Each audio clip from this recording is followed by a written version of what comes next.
నాకు తెలిసి తెలంగాణ రాష్ట్రంలో ఉన్న అన్ని మున్సిపల్ కార్పొరేషన్లలో కూడా ఈ మొట్టమొదటి మున్సిపల్ కార్పొరేషన్ మేయర్ అభ్యర్థి ప్రకటన అన్ని రాజకీయ పార్టీలను కలుపుకొని నేను అర్థం ఏంటంటే మంచిర్యాల భారతీయ జనతా పార్టీ మేయర్ కైవసం చేసుకోవాలనే ఉద్దేశంతో బాగా సీనియర్ నాయకులు, చాలా అనుభవం ఉన్న నాయకులు, గతంలో దాదాపు 3 పర్యావరణ నుంచి కౌన్సిలర్గా వారి కుటుంబ సభ్యులతో ఇక్కడ మున్సిపాలిటీలో ఉన్న సమస్యలకు ఒక పరిష్కారం తీసుకురావాలంటే వారికి ఉన్న అనుభవంతో ఇక్కడ ఉన్న తాగునీటి సమస్య కావచ్చు, రోడ్లు కావచ్చు, ప్రతి సమస్య మీద వారికి అనుభవం ఉన్నదనే ఉద్దేశంతో గాజుల ముఖేష్ గౌడ్ గారిని మేయర్ అభ్యర్థిగా ప్రకటించడం జరిగింది.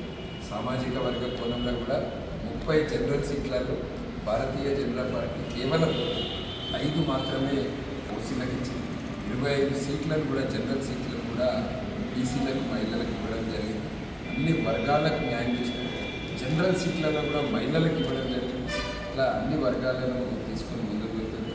మంచిర్యాల కార్పొరేషన్ ప్రజలందరికీ కూడా దేవేంద్ర ఫడ్నవీస్ గారి సభలో పెద్ద ఎత్తున మంచిర్యాల కార్పొరేషన్ ప్రజలందరూ కూడా పాల్గొని ఆ సభను విజయవంతం చేసి బీజేపీకి మేయర్ సీటు కట్టబెడితే బీజేపీ కేంద్ర ప్రభుత్వంతో బీజేపీ నాయకులందరూ మాట్లాడి దీన్ని స్మార్ట్ సిటీలో పెట్టడం జరుగుతుంది. స్మార్ట్ సిటీ పథకం కింద పెడితే దాదాపు ప్రతి వార్డుకి ఒక 10 కోట్ల రూపాయల ఫండ్ వస్తుంది. అంటే దాదాపు ఒక 600 కోట్ల రూపాయలతో మన మంచిర్యాలని మనం స్మార్ట్ సిటీగా చేయొచ్చు కనుక బీజేపీ అభ్యర్థి అయిన గాజుల ముఖేష్ గౌడ్ గారిని మేయర్ అభ్యర్థిగా వారిని ప్రకటించడానికి శుభాకాంక్షలు. ఈ సమావేశానికి